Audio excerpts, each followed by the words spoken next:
Douglas had never been particularly interested in gardening. It was something he tolerated rather than enjoyed, a necessary evil that came with owning a house in suburban Ohio. The grass had to be mowed, the weeds pulled, and every now and then, for reasons he couldn't quite explain, he'd find himself at a home improvement store buying bags of mulch like a responsible adult. But that Saturday morning, as he stood in his backyard, a shovel in his hands and a small trench dug in the middle of what he'd always considered his unnecessary lawn, Douglas was feeling something that could only be described as satisfaction. There was nothing quite like manual labor to clear a man's head, and he needed his head cleared badly. 2 days ago, his wife, Christina, had suggested, out of nowhere, that they should replace their old fence, the one that had been standing just fine for the last 8 years. No windstorms had knocked it down, no wild teenagers had crashed through it, and as far as Douglas was concerned, it was perfectly functional. But Christina, in her infinite wisdom, had decided it was time for an upgrade. "You can take down the first few boards yourself," she had said with a casual wave of her hand, as if she were a queen graciously giving him a task. "Then we'll call someone to install the new one." Translation: "You do the hard work, and then I'll hire a professional to do the rest while I take credit for the entire project." But fine, whatever. Douglas didn't pick battles over fences. So there he was, prying off the first wooden slats, feeling strangely accomplished with every satisfying creak of a board being yanked free. It was a good kind of exhaustion, the kind that made a cold beer at the end of the day feel well-earned. And then, because the universe has a twisted sense of humor, he found it. It wasn't hidden particularly well. In fact, it had been stuffed so poorly between the boards that Douglas was amazed it hadn't fallen out sooner. A shoebox. Now, there are only 2 types of things people hide in shoeboxes: things they cherish or things they regret. Considering Christina had never been the sentimental type, Douglas already had a sinking feeling which category this one belonged to. Still, curiosity got the better of him. He knelt down, wiping dirt off his hands, and pried the lid open. Inside was an assortment of items that, individually, meant nothing: a folded napkin, a scrap of paper, a receipt from a gas station 3 towns over, and the piece de resistance, a key. Douglas stared at it, tilting his head like a confused dog. Well, that was something. He picked up the key, turning it over in his fingers. No markings, no keychain, just a plain, silver key that didn't belong to anything in their house. And that's when the gears in his brain started turning. Because if you're hiding something in a shoebox behind a fence, it means you don't want it found. And if you don't want it found, it means you really don't want it found. It was in that moment that Douglas realized something strange. The fence had only been standing for 8 years, and he and Christina had been living in the house for 10, meaning whatever was in that box had been hidden after they moved in. That meant Christina had put it there. And that meant, "Oh, this is going to be good," Douglas muttered to himself, shaking his head.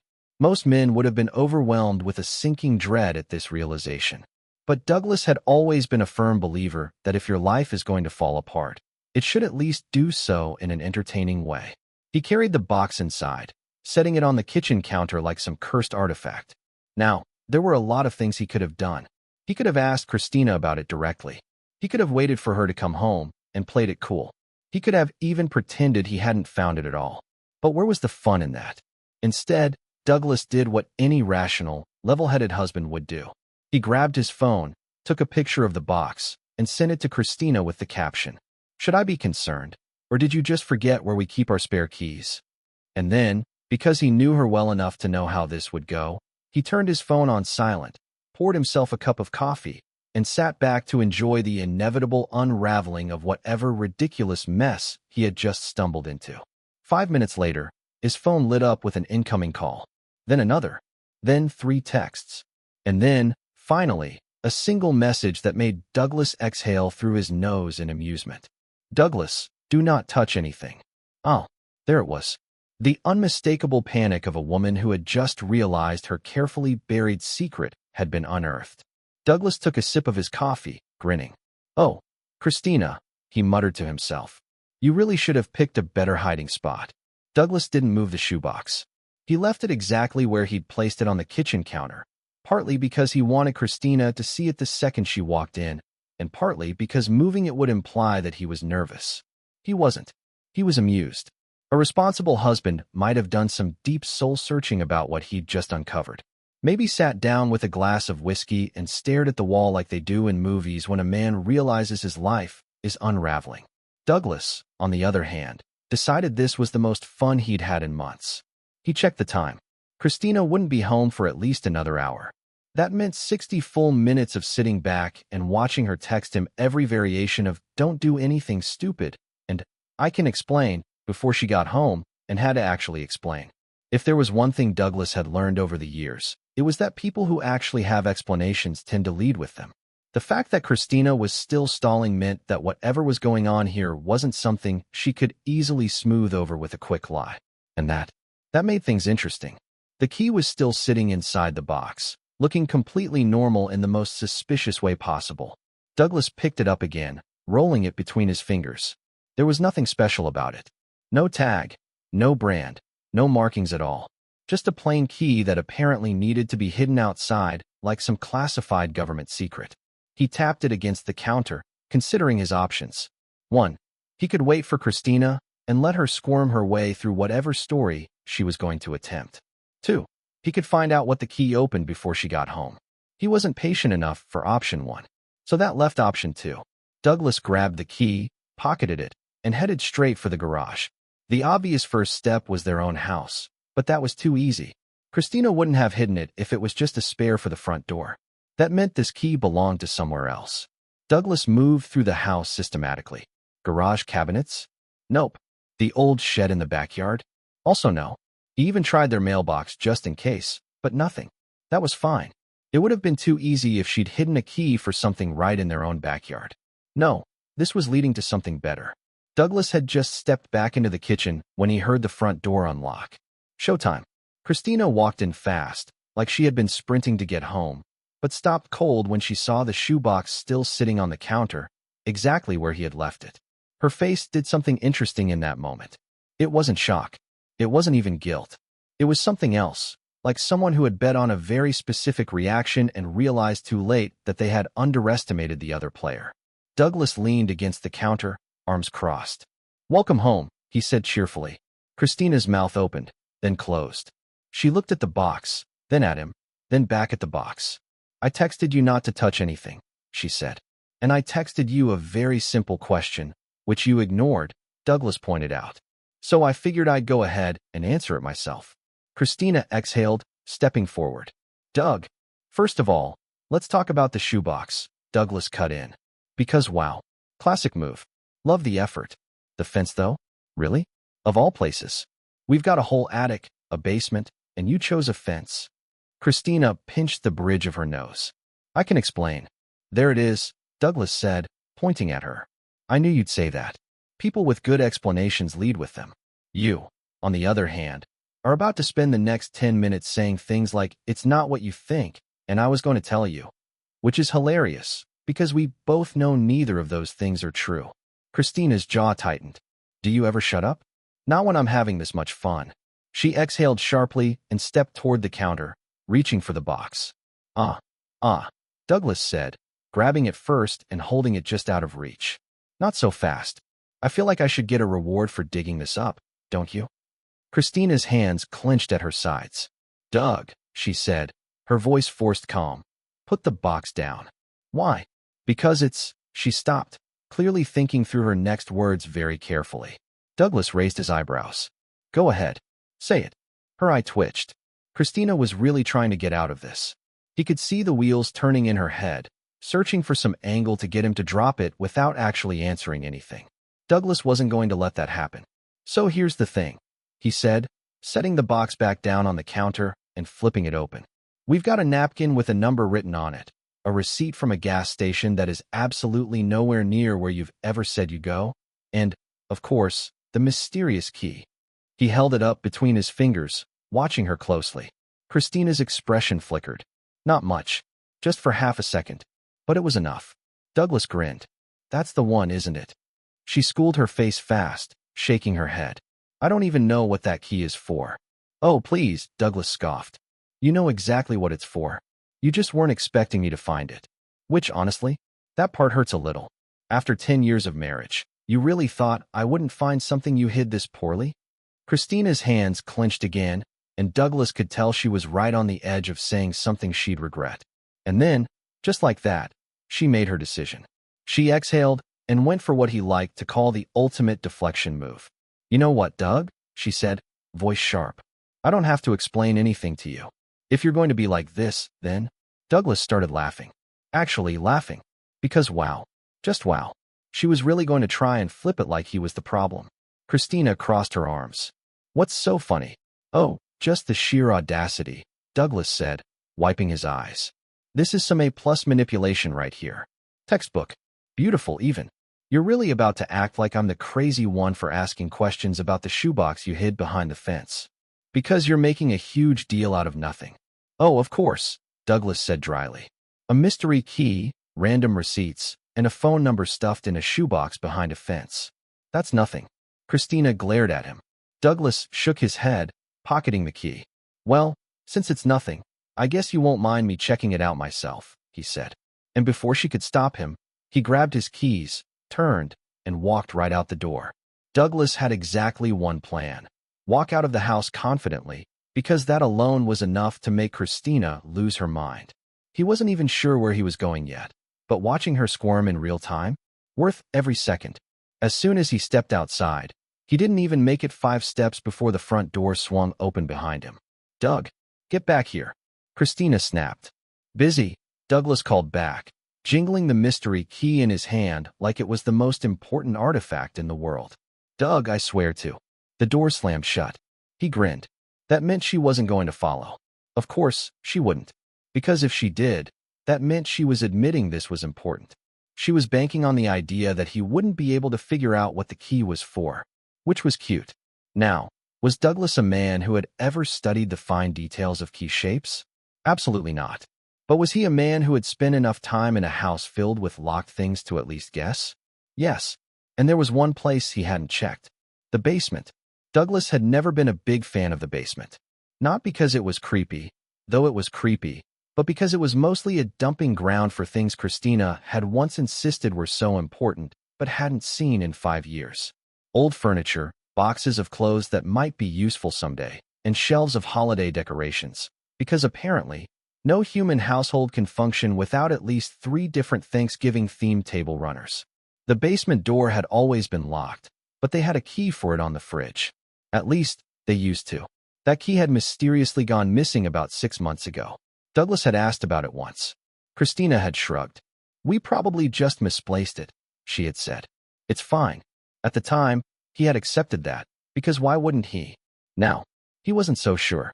He walked back inside like he belonged there, because, well, he did, and went straight for the basement door.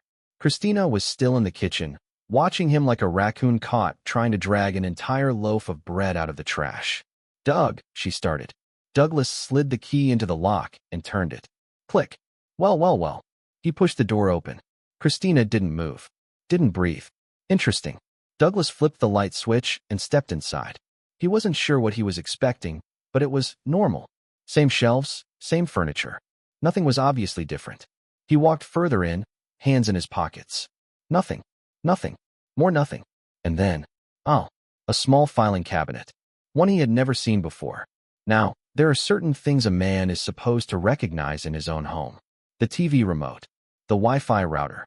The fact that, somehow, they own 6 different pairs of scissors, but can never find one when they need it. Douglas had never seen this cabinet. It was locked. Of course it was. He turned back toward the stairs. Christina was still standing at the top, watching him, her arms crossed so tightly they could probably cut off circulation. "Doug," he pointed at the cabinet. "What's this?" She didn't answer. "Come on, babe. You're usually so full of great explanations," he said, walking back toward the stairs. "Surely you've got one for this." "Nothing. So, I'm guessing the key to that is hidden somewhere even fuller than the fence," he continued. "Or did you throw it in the ocean this time?" Christina exhaled sharply through her nose. "You don't want to do this." Douglas let out a sharp laugh. "Oh, I don't want to do this. Me." He gestured wildly at the basement. "I'm not the one who's locking up mystery cabinets and hiding keys like a bad crime drama character." Christina took a slow breath. "Doug, please." There it was. The plea. Not anger. Not frustration. Panic. Douglas stepped up to the first stair, arms crossed. If there's nothing to hide, then just open it. Doug. He tilted his head. That's weird. That's not sure. Honey, here's the key. Oh no, my husband is 2 steps away from finding out something really bad. Christina didn't move. Douglas nodded. Right. That's what I thought. He turned and walked straight back upstairs. Christina grabbed his arm as he passed her. Doug. Nope. He yanked his arm free. This is a figure-it-out-myself situation now. You're being... Douglas spun around. Careful with my words? Oh yeah, I know. Christina flinched. Good. He headed straight for the garage. There was a toolbox in there, one that definitely had something that could pop open that filing cabinet. And if Christina wanted to stop him, she could explain herself. But she didn't, which meant whatever was in that cabinet was going to make this whole situation much worse for her. And honestly, Douglas was looking forward to it. Douglas didn't waste time. He walked straight to the garage, grabbed his toolbox, and went right back to the basement without so much as looking at Christina. Not that she tried to stop him. She just stood there, arms crossed, watching him like a kid who just realized their excuse for breaking a vase wasn't going to hold up under questioning. He crouched in front of the locked filing cabinet, grabbed a screwdriver, and started working. You know, I really didn't expect to be breaking into furniture today, Douglas said casually. But hey, you learn something new about yourself every day. Christina exhaled through her nose. Doug, stop. Why? He twisted the screwdriver. What's in here? Oh, let me guess. You're storing really important documents? Old tax records? Childhood drawings you didn't want to get rid of? Nothing. Or, he continued, am I about to find something that makes this situation way funnier for me? He gave the cabinet one last hard twist, and with a sharp click, it popped open.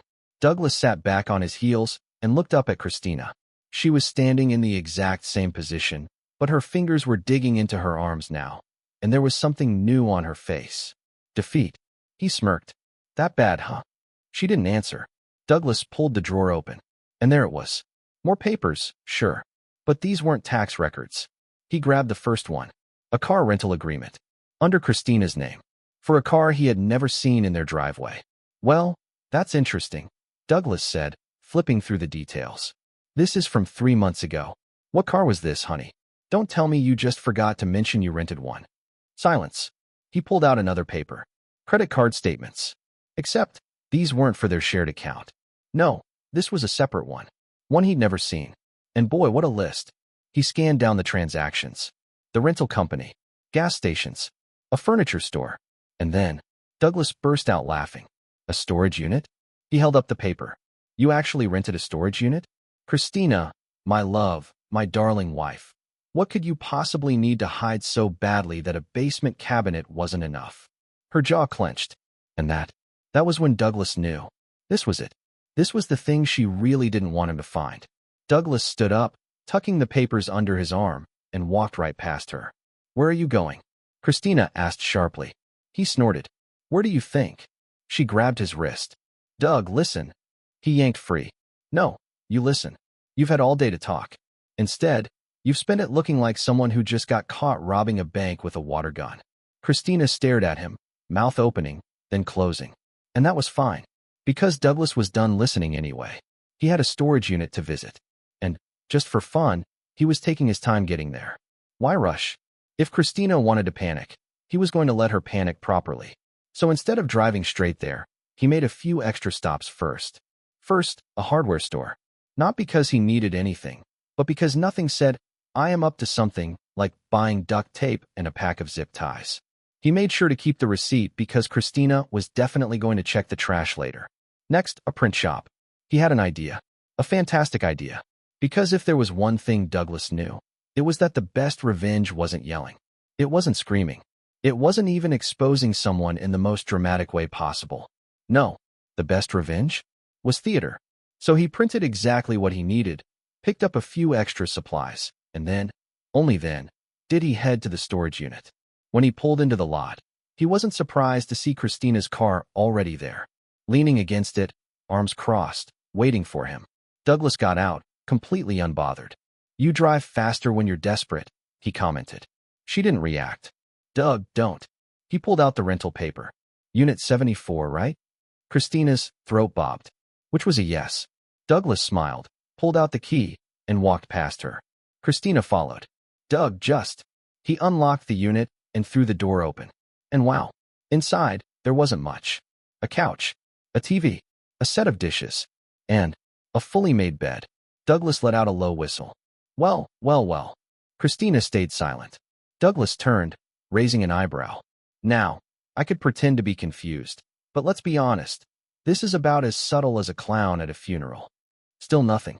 That's okay, Douglas said, because this isn't about you explaining anything anymore. He pulled out his print shop package. What are you doing? Christina asked suspiciously. Douglas held up his supplies. Oh, just adding some decorations. He pulled out the first thing. A massive sign. Bright red letters. Welcome to Christina's secret love nest. Christina went pale. Doug. He pulled out a second one. Tour hours, Monday through Sunday. Admission free. She grabbed his arm. Stop it. Oh no, Douglas said, yanking away. You don't get to tell me what to do today. And then, very calmly, he took out a roll of tape and started putting the signs up. Right on the door, on the wall, on the bed. Doug, what the hell are you doing? Christina hissed. Just making sure anyone who stops by really understands the vibe, Douglas said, adjusting one of the signs. You know, so your guests aren't confused. Christina's hands clenched. You're being insane. Douglas beamed. Honey, that's what you said when I asked why you were acting weird. Turns out, I was just being observant. He pulled out one last thing. A framed photo. Of their wedding. He placed it neatly on the nightstand. There we go, Douglas said. A nice, personal touch. Christina looked like she wanted to throw something at his head. Douglas patted her shoulder. Well, babe, I feel great about this. And with that, he turned around, walked back to his car, and drove off, leaving her standing in front of her storage unit, surrounded by his revenge. Douglas didn't go home right away. That would have been too easy for Christina. No, he wanted her to sit there in front of her newly decorated secret love nest, stewing in her own choices for a while. Let her sweat. Let her imagine all the ways he was about to ruin her carefully constructed life. Because that's what it was, wasn't it? A carefully built lie. All the late nights. All the little excuses. The casual way she had slowly turned their marriage into nothing more than a roommate situation while she played house somewhere else. And now she had the nerve to be mad at him? Douglas pulled into a parking lot. Not because he needed to, but because he knew that the second he walked through the door, Christina was going to launch herself into some desperate sob story. And he wanted to be mentally prepared for that performance. So he sat there, stretching out his legs, scrolling through his phone like a man who had all the time in the world. 10 minutes passed. Then 20. Then his phone buzzed. Christina, Doug, come home. Now. Douglas smiled. Oh, she was demanding things now. Adorable. He typed back one word. Douglas, busy. And immediately, another message. Christina, please. We need to talk. That's what they always said, wasn't it? We need to talk. Like talking was going to fix anything. Like he hadn't just walked into a literal furnished storage unit where his wife had been living out some fantasy life behind his back. Like a conversation was going to erase that. Douglas locked his phone, took a deep breath, and then, when he was good and ready, he finally drove home.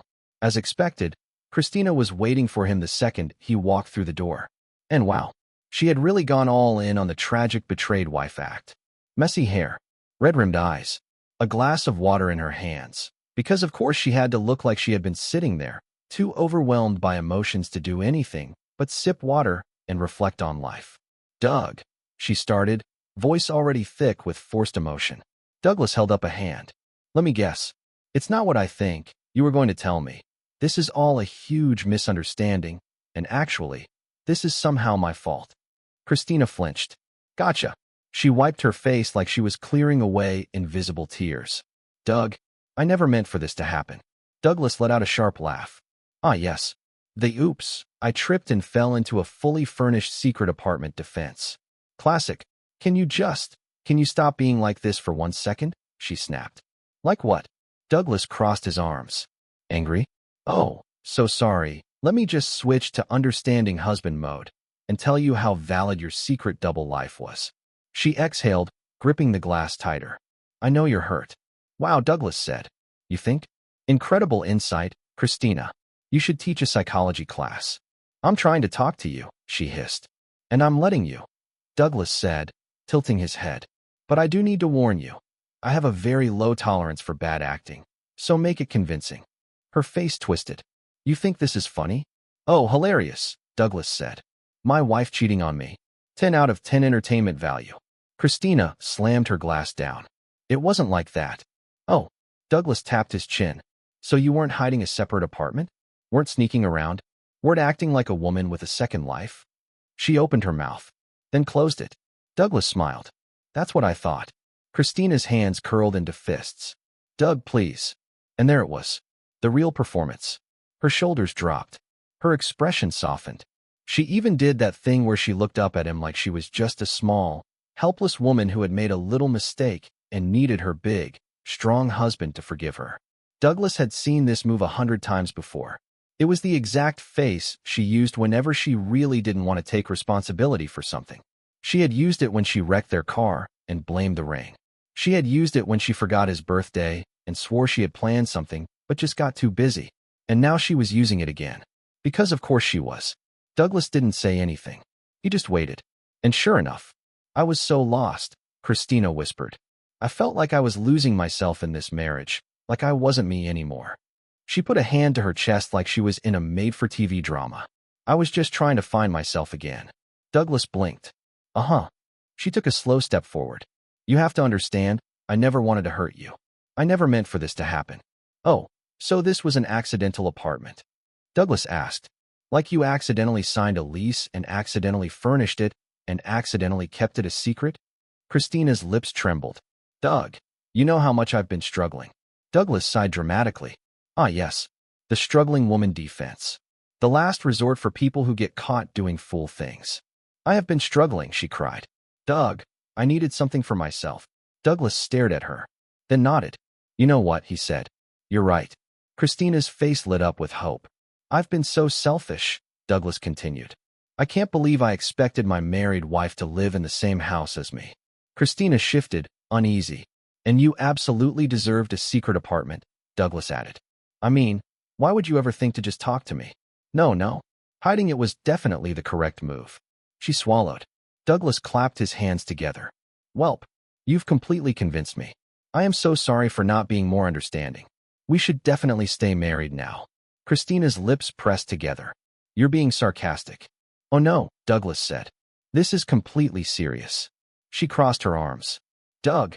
No, I get it now, Douglas said. We can fix this. You can keep your secret apartment. In fact, he snapped his fingers. I'll even help you pack. Her eyes widened. Wait, what? Douglas grinned. Oh yeah, babe. If that's your space, then I shouldn't be taking up so much of your life, right? You deserve to be free. Christina's breath caught. Doug, that's not. Come on, Douglas said, walking toward their bedroom.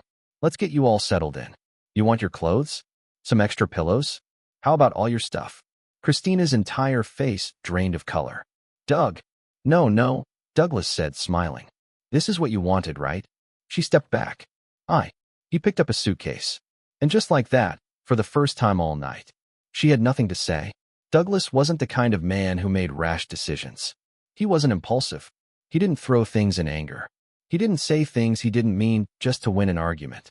But he was absolutely the kind of man who, when faced with his cheating wife standing in their shared bedroom, clutching at straws like a bad magician running out of tricks, decided that enough was enough. Christina was still standing there, looking at him like she had options. Like she could just talk her way out of this. Like she wasn't one step away from losing everything. Douglas zipped open the suitcase. You want left or right side of the closet? He asked. Or should I just start from the middle? Christina's face twitched. Doug, stop. Oh, I am stopping, he said cheerfully. Stopping this marriage. Her hands clenched. We can fix this. Sure, Douglas said. But we won't. Christina's breath hitched. You what? Douglas cut in. You made a mistake? You didn't mean to? You were just confused. He turned, raising an eyebrow. Pick a lane, babe. If you're gonna lie, at least commit. She shifted, biting her lip, as if she was genuinely debating which excuse had the best chance of working. Douglas sighed and started pulling clothes off hangers. Doug, Christina tried again, voice soft. He folded a pair of her jeans. You sure you don't want to help? I'm not an expert at packing women's clothes, but I'd hate to wrinkle something important. She exhaled sharply. Will you stop? Oh, I should stop? Douglas let out a short laugh. I'm the problem here? Christina swallowed. Douglas shook his head. Nope, not playing this game. Not letting you drag me into a conversation where I pretend to be reasonable about my wife lying to my face. I wasn't lying. Living a secret life behind my back is lying, Douglas said flatly. You hid a whole apartment. You snuck around. You made deliberate choices. He threw a handful of shirts into the suitcase. You lied. She flinched. Good. Douglas reached for another hanger when suddenly, Doug, please, she choked out, stepping forward. Don't do this. Please. Oh, the last-ditch effort. The emotional breakdown. She was pulling out every stop. And maybe, if Douglas had been a different man, this would have worked. Maybe if he was the kind of guy who clung to his wedding vows like they were written in stone, or the kind of man who desperately needed a marriage to work so he wouldn't have to start over. Maybe he would have wavered. But Douglas? He just zipped up the suitcase. I'll give you 24 hours to grab whatever else you need, he said, patting the top of the luggage. After that, you're out. Christina shook her head. Doug, I'll have the papers drawn up this week, he continued. I won't fight over furniture, I don't care about the dishes, and you can keep your very important holiday decorations. He locked eyes with her. But you're not getting this house. She opened her mouth, then closed it. Because of course she had planned on keeping the house. She had thought this through, hadn't she? Had probably convinced herself that if she ever got caught, she'd spin it so that Douglas would be the one to leave.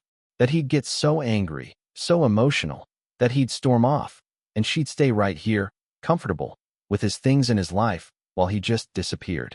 Except that wasn't happening. Douglas wasn't the one walking away. She was. And she knew it. You don't have to do this, Christina whispered. Douglas picked up the suitcase, walked to the door, and set it down neatly in the hallway. Oh, I really do. Christina wiped her face like she was collecting herself, then straightened. I'll fight you on this. Douglas smirked. Oh, I hope you do. Because let's be honest, she wasn't winning this fight. Not legally, not financially, not even socially.